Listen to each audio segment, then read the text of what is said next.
It's less than 6 hours away from the new year. And I'm sitting here by myself, of course.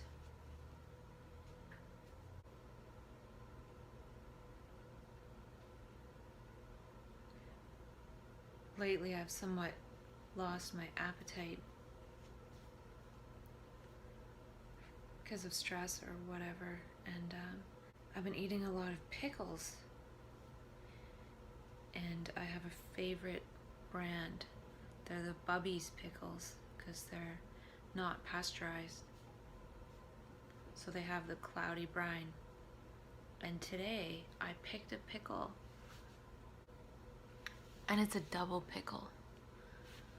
It's actually joined. It's one pickle, see? But it's two. And I think that's lucky. I think that means that I'm gonna have the best year ever next year, starting in 6 hours. I'm going to get off my medication and I'm going to be an example of that. I watched a TED Talk by David Asprey, and he's the bulletproof exec guy. And he mentioned that if something can be disproved once, then the assumptions of the model are not fully correct. It's a good model, but it's not always correct. And I feel I won't be the first person to break it, but I'll definitely be talking to myself along the way to see how it goes. Because I am a little bit scared. But maybe if this process of talking to myself about it and maybe sharing it one day when I've accomplished something, maybe that'll help other people to do the same.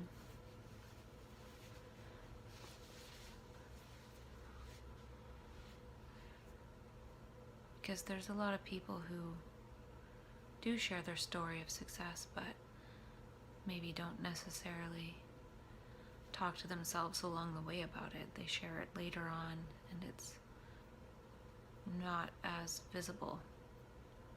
I have no idea. I definitely think the double pickle is good luck.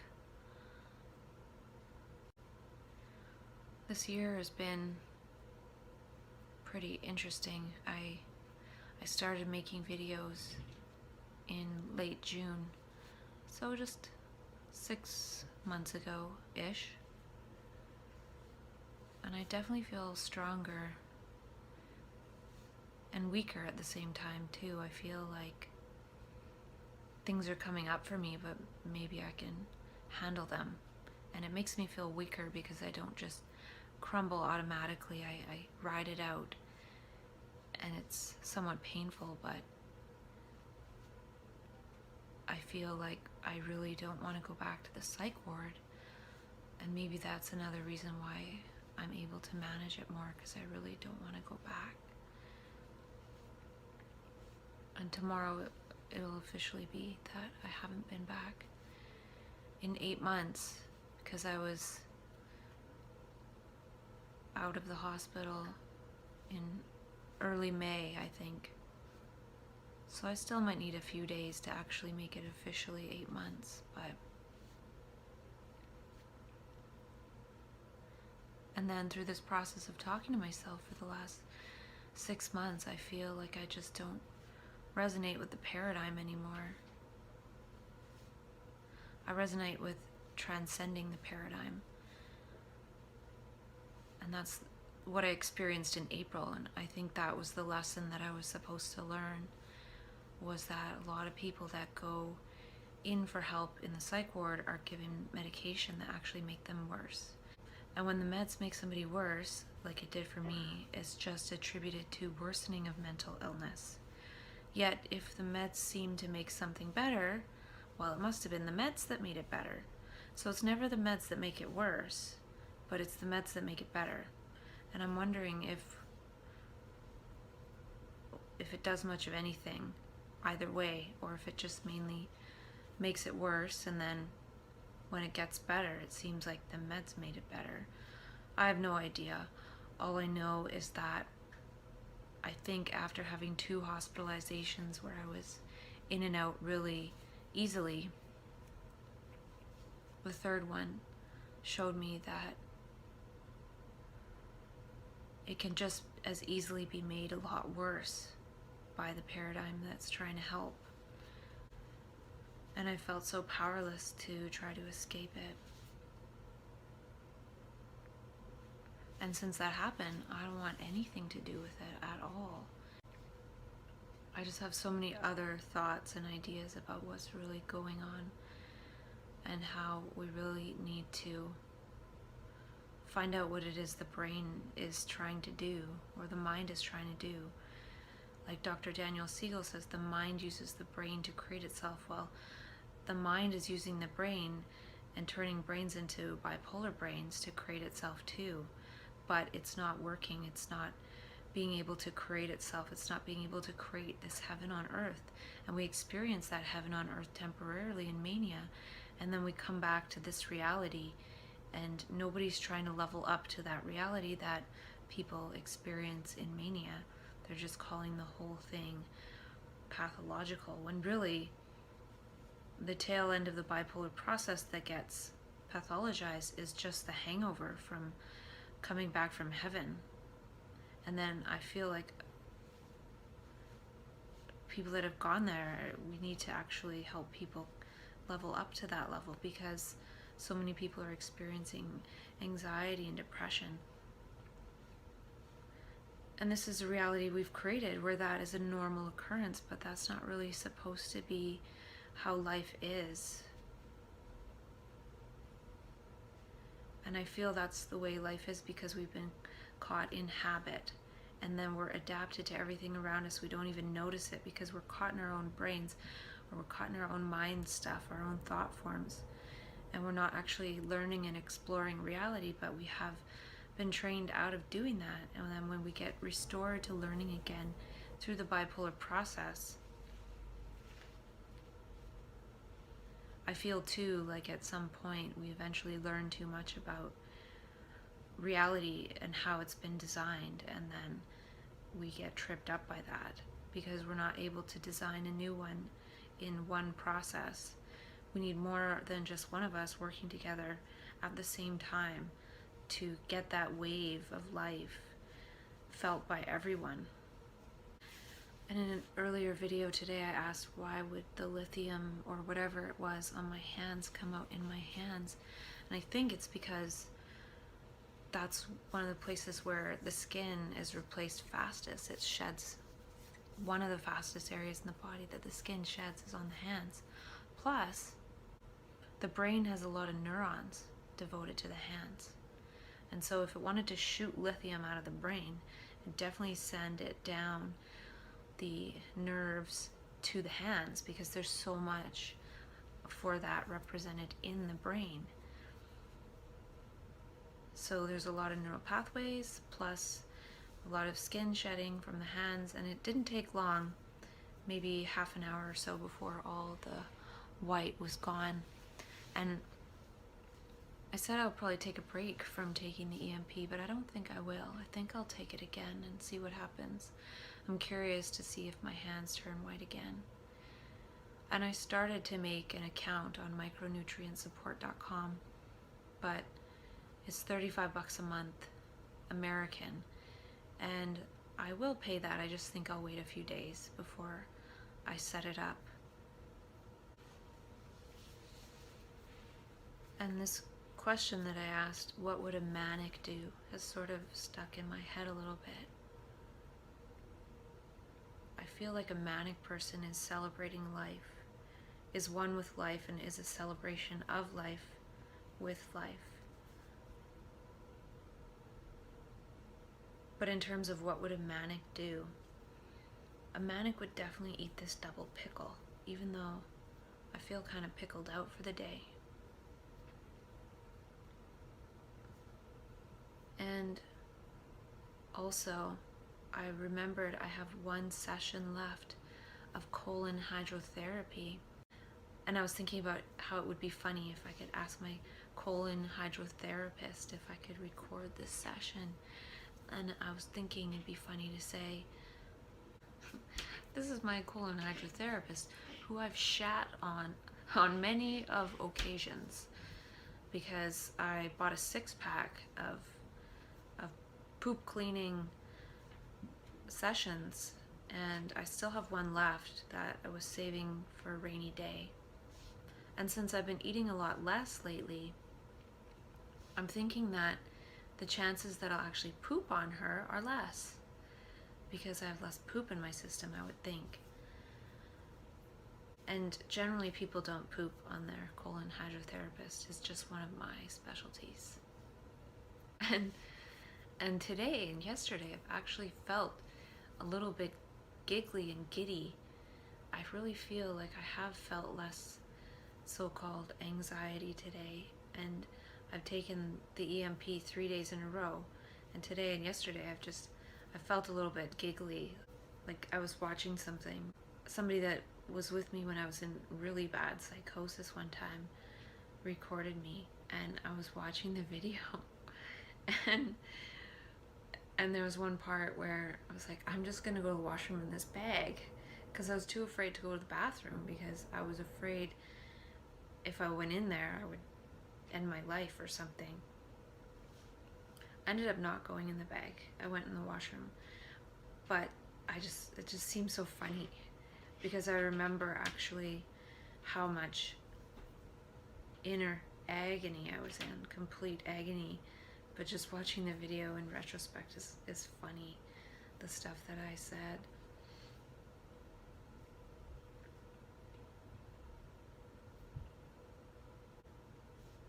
So I've just been finding things kind of funny, and I don't know if that's because I'm on an upswing or because of the EMP. But it's good to talk to myself daily and just sort of figure out what's what. And I was thinking about how the world sort of manifests from our inner, from how we're feeling inside, and that comes outside, or how the inside is, the outside feels too. And I was thinking about escape velocity. I was thinking about how this whole world we have is sort of the structure of thought and everything that we collectively believe together. And in mania, we often think a lot faster, and we think new thoughts. It almost feels like there's this jump in orbitals of processing, like we're in this sort of mundane circular loop of our own regular thinking, and all of a sudden we escape that through faster thinking. It's like we need this faster process to actually override the regular thinking process, because that's almost a certain mental speed that we're used to, and that's our habit. But then when we're actually learning, it's faster, because we have to process a lot more information from the outside and the inside. And the outside, by perceiving it, it's feeding us different thoughts, and I think that goes with the clear mind screen. And I read through some of this book, Save Your Brain, by Dr. Michael Colgan, and the last chapter is Quiet Mind, and he talks about how it's important to have a quiet mind, because these emotions of fear and anger actually damage the brain, and he goes into how that works. And he talks a bit in this book about how nitric oxide damages the brain. And I don't know that much about nitric oxide, but it's definitely something to do with relaxation, and there are some places in the body that it's important. But ever since I heard that talk from Dr. Mercola with that doctor, I forget his name, about how the heart isn't really a pump, it can't really pump the blood, there's some other thing going on, and how it's really important for the charge of the blood vessels to be negative through sunlight, contact with the earth, and human touch. And these are all things that we're actually starved of right now. And so I was thinking about how it could be possible that the circulation in the brain isn't happening as well as it should in terms of the capillaries. And so nitric oxide and some of these other things he talks about in this book, and somebody else was talking about something in another talk I was listening to, I think it might actually be, I don't know enough about it, but I'm just guessing that some of it might actually be a desperate attempt to get the oxygen to that part of the brain, or to facilitate that in some way, because it's not happening naturally. And I feel like part of the reason why areas of our brains aren't working properly in terms of Alzheimer's and dementia and Parkinson's is that our brains aren't getting the proper blood supply because we're not connected to the earth. And I was watching a talk by some other guy. It was a TED talk at UC Berkeley, and he was talking about neuroplasticity, because I've been looking at that a little bit, and he was talking about how there's new treatment for depression for some people who don't respond to the medications, and they're using magnets on their brains to stimulate neuroplasticity. And if we think about it, the earth is a magnet too, and we're not connected to that magnet. So I actually think that so much of this stuff could actually be nature deficit disorder. And I've talked about in other videos how does nature exist if we're not looking? Or do we exist if we're not looking at nature? Because imagine if a lot of it has to do with lack of electrons from having electromagnetic fields from electronics and things, and not actually being in touch with the natural magnetism of the earth, the electrons that we get through our skin by actually putting contact on the earth. And I actually even came across in this magazine called The New Agora, I think that's where the article was, talking about something that I've suspected. And it was talking about how we actually get energy from the sunlight through our skin as an actual energy that we can use. It actually feeds us. So they were saying that we're not just I can't remember the terminology, but it's something to do with the mitochondria, but we also have a bit of, not photosynthesis, because we don't have chlorophyll, but we have some kind of photoheterotrophic process, or I can't remember what it was, but we actually, if we get energy from the sun that way, and it could actually be partly, not necessarily that we're getting food energy that way, but if we're getting electrons and they're charging our blood vessels, and then our blood vessels have more and more charge so the oxygen can get to every single part of our body that needs it. Because one thing, I was watching this other TED talk, and David Asprey was talking about how our human brain is the last to get fed. First it's our reptilian brain, then our sort of distracted brain, like a dog or something, and our body and our machinery, and then our human brain gets fed. And I was thinking about how even in terms of the oxygen supply, these higher processes wouldn't be fed first, they'd be fed last. And I actually think that some of this higher processing is what happens to a person when they go into mania. It's a high energy state, and energy has a lot to do with electrons and electricity, and that could have something to do with the oxygen flow. And it would make a lot of sense in what I've experienced, how in that state I'm a lot stronger and I have a lot more energy, I can think a lot faster, I can process a lot faster, and this might actually be some of our natural human capability.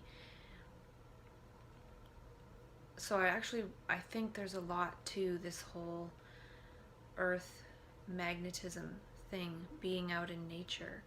And it's not just about charging our bodies in nature, but when we're in nature, we're part of nature, and we're observing nature, and we're acknowledging nature. Nature might need us to acknowledge it as well. Just to be with nature. And this book, Save Your Brain, talks about flee the city. Talks about how important it is to not live in the city where it's super polluted. And that's another thing, is that there's not that much oxygen in the air, not as much as we actually need it to be to actually get enough oxygen in our bodies.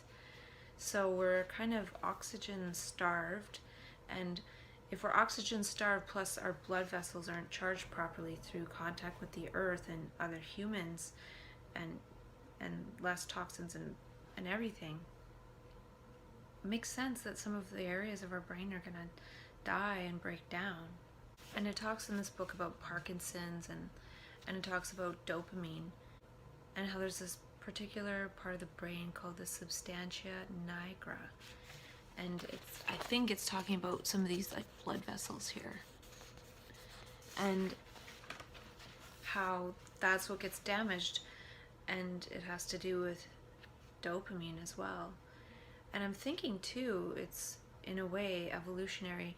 If I think about what David Asprey said, how the human brain is sort of the last part to get fed, the actual part that makes us uniquely human, it makes sense, because that was the last part to develop in terms of evolution, and that we're sort of the top of the food chain of the species. So it's the last to get fed. It was the last to be created. It's the last to get fed. Well, in terms of dopamine, a lot of our dopamine circuitry is around reward and punishment and things, and pleasure seeking, and that sort of, in a way, it's this extra bit that we have that is nice, but if anything was going to shrink first in terms of things to disappear in a human being, it would be that, because it's not really necessary.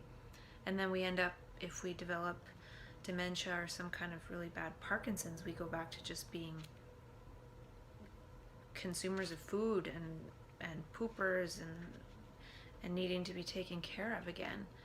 So we're not really able to self-actualize. Or it could be that we're self-actualizing separately, that this part of the brain is being destroyed.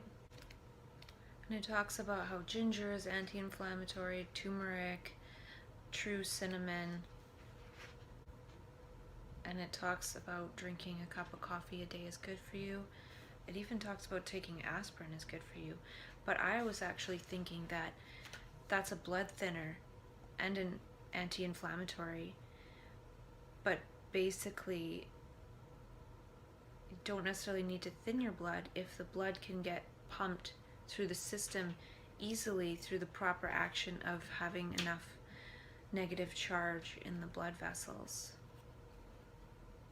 And I think actually that could have something to do with mania, is just this extra charge that comes from the universe, and it's energy, and it's like, how do we have so much energy without eating?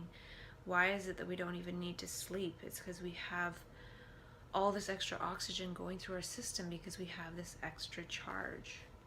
So I think there's a lot of clues in what I've been looking into recently, and it's interesting because where I'll be going is outside of the city, and should be lots of nature and things, so it'll be in alignment with the stuff that I'm reading about. I actually am a little bit concerned about when I come back. I need to still be in a quiet area away from all this pollution. I wonder too if, because a person in mania is in this really high metabolic state, at least in terms of consuming oxygen, one would need a lot of nutrients, or it could be that the body is sort of using up a lot of its nutrients and then it runs out of nutrients. But another thing could be that if one is in the presence of so much toxins in the environment, in the air, and if one of the main things is that one is really utilizing a lot of oxygen, if one is in a place where there's not that much air, it could be not as good for the body. So yeah, earthing, sunlight, and human touch.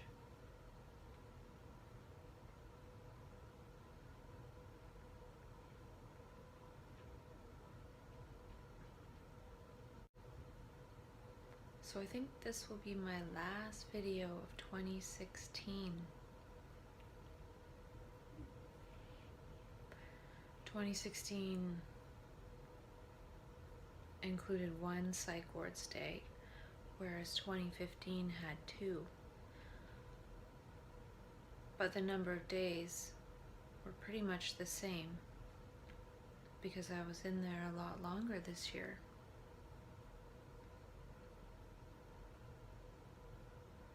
Because I was made worse by the medication.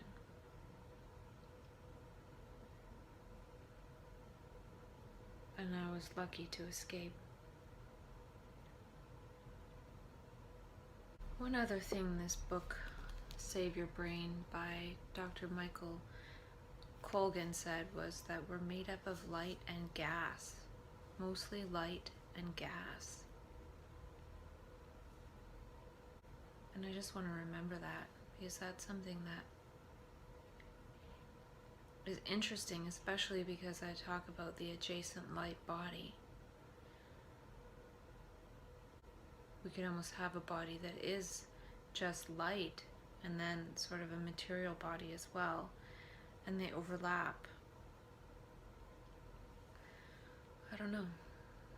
Another thing that guy at the UC Berkeley TED Talk on neuroplasticity said was that he was talking about biofeedback at the right time. So stimulating people to have a craving for something and then them practicing bringing themselves out of that craving. And I just thought of that could be useful for me to think about in terms of if I do get into a state where I'm kind of scared, to almost bring myself back and think of it as biofeedback. Think of it as consciously bringing myself back, because my consciousness wandered somewhere else while I can still consciously bring myself back. And we don't generally think of that. We think that just like a person who has an addiction might have a craving for something and then they go and have it and they can't stop themselves.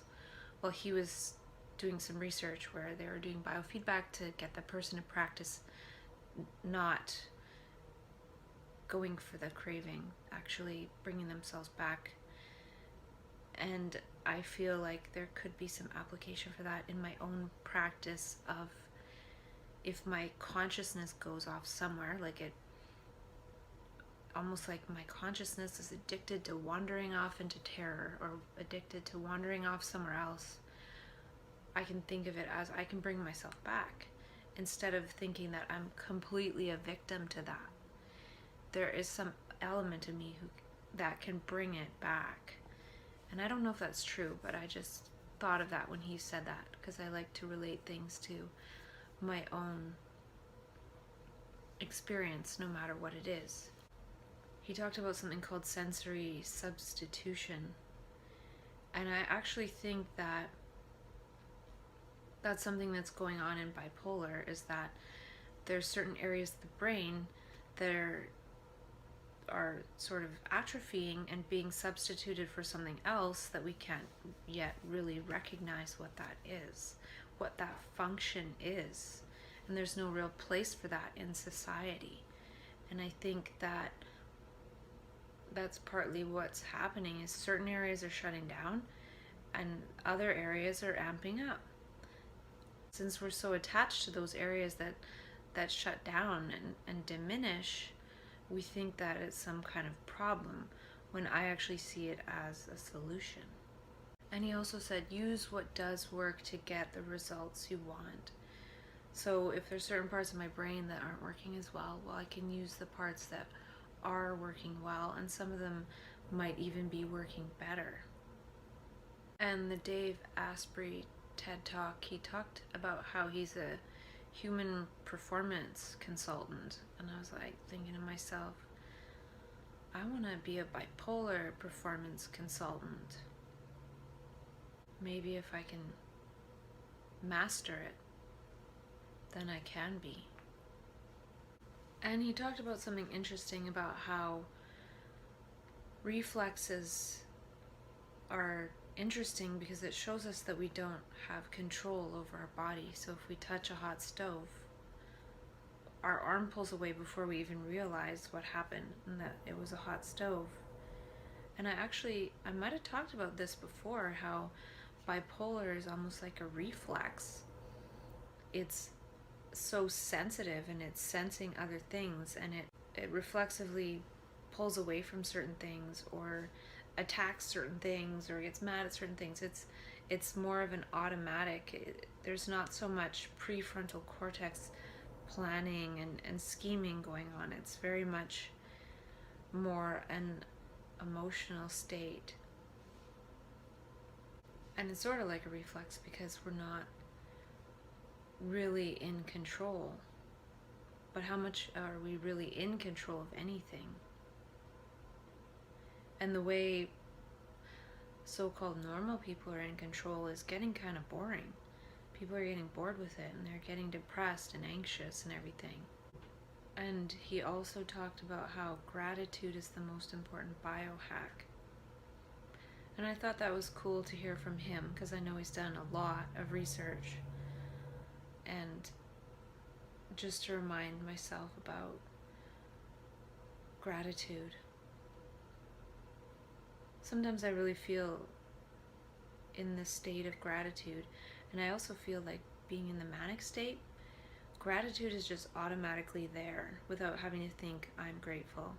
It's just being one with everything, and one with gratitude even. There's no one there to think I'm grateful, because it's just innate, it's just inherent in the state. So being grateful is important, of course. I just feel like a lot of these concepts and abstractions just disappear when one is actually in that state. And it would be great to have it as a stage, not just a state. So actually have the stage of mania.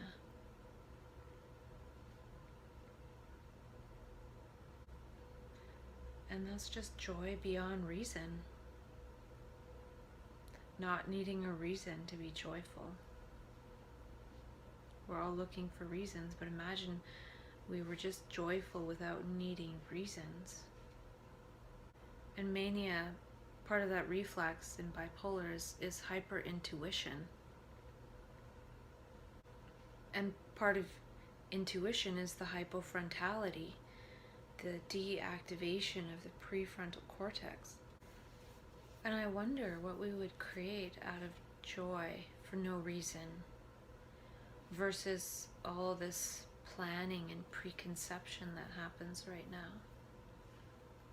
I feel like I could develop my own exercises for myself to actually see if I can get some of these other circuits in my brain to come online, the ones that we're trying to fire up. And another thing about mania is there's no fear, and that's why we test reality.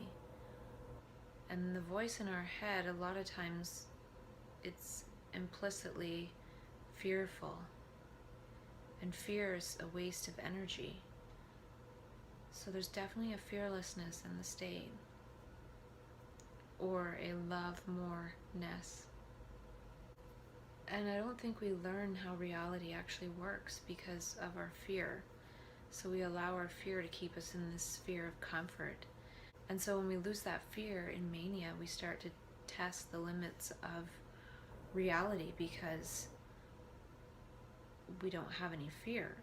And we do learn a lot, and there are certain limits of reality that are definitely there still.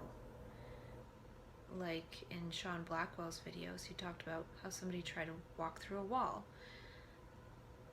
and they didn't. But because of the fearlessness, we test reality in that way. And even though we can't walk through walls, there could be certain things that we learn that we can do. And those are the things that I feel we need to reharvest and reconsider.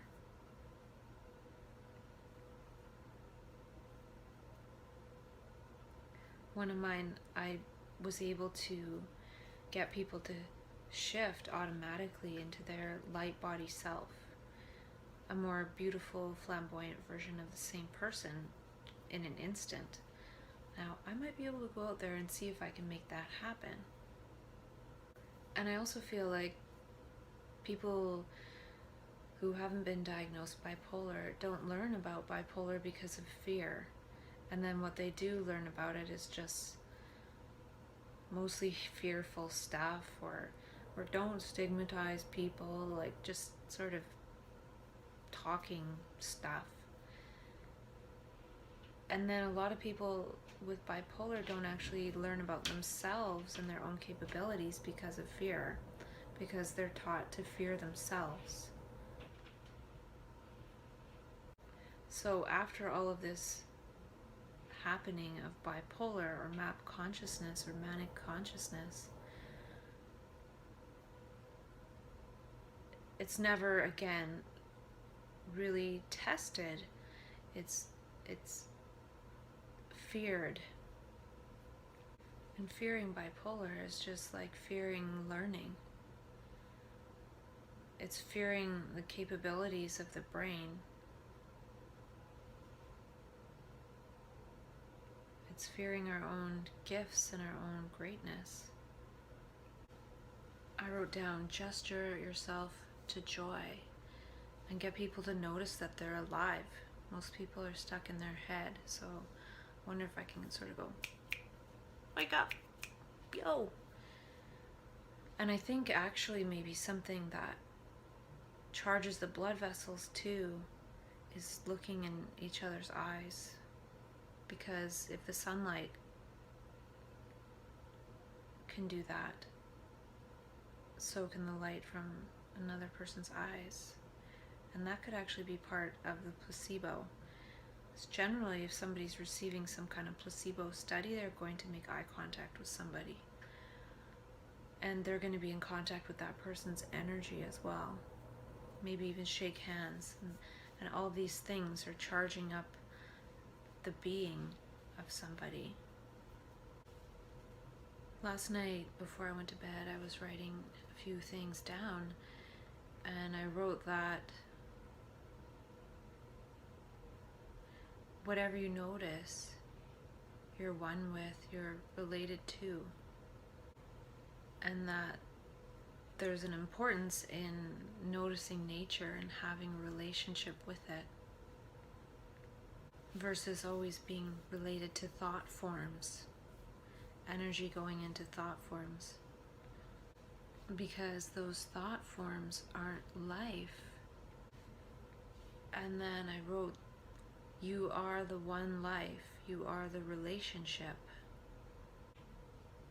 you are the unconditional love, you are the unconditional love that looks from these eyes.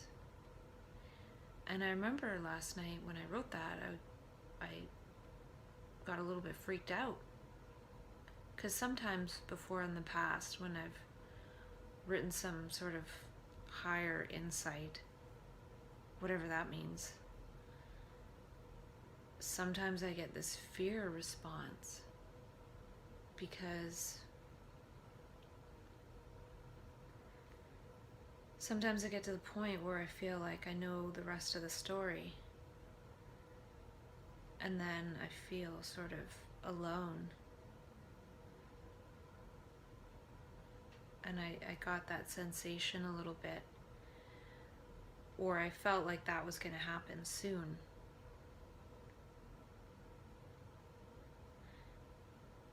Because it's one thing to sort of talk about the brain and context and make up words and things, but then sometimes I start typing up stuff that is just very blatant. Like, you are the unconditional love looking from these eyes or something. It's like, okay. Because the thing of it is that one life energy that is all of life, there's no separate life. That's unconditional love, because it allows everything to exist and it loves it unconditionally no matter what. We might judge things as humans, but there's unconditional love underneath all of it. And it also resonated in terms of how I was talking about people in distress needing to be received with unconditional love. And me thinking, well, if I'm in distress, I need to be received with unconditional love. But when I wrote that thing about being unconditional love myself, and everything is, and all is that, no matter what, even if it appears not to be unconditional love, there's still the light of unconditional love looking onto everything all the time. And even behind each human being's eyes, even if they are judging, there is unconditional love of their judging eyes and of that which they think that they're judging. So it was just all, so that realization was just like, oh, whoa. My eyes have that unconditional love, and that's kind of what I'm looking for. But can I unconditionally love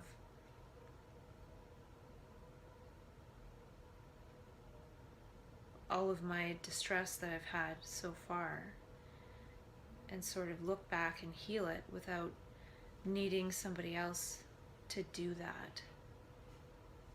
And I'm not sure if that's true, because I've had experiences in my life that have been bad, but at the same time I feel that they've helped me to be pretty unconditionally loving.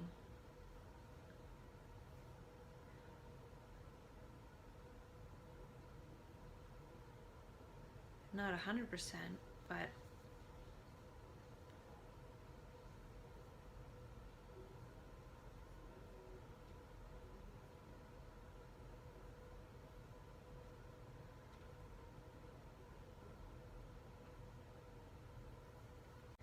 and I even wrote down, this is the first time I didn't scare myself when I told myself that.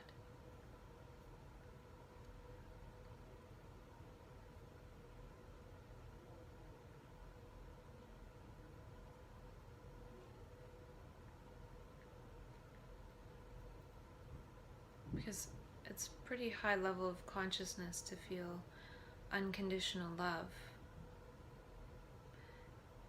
And at times in the past I feel like I've gotten to a higher level of consciousness, and then that's when I actually go back down to the bottom.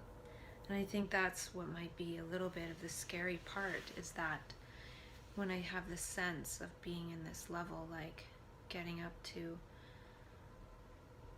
back up to a higher level, it's kind of part of the whole bipolar process to go down to the bottom again.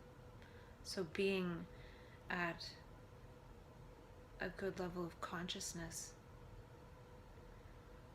doesn't necessarily feel safe.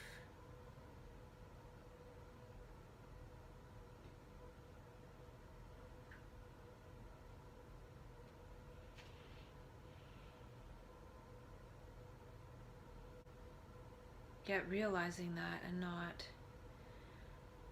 freaking out, because when I wrote that, I felt this silence. I felt it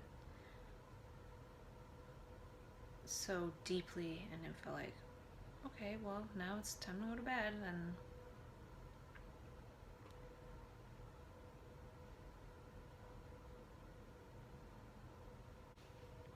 And I think it's important to not have eyes clouded by thought forms, because thought forms are oftentimes judgments.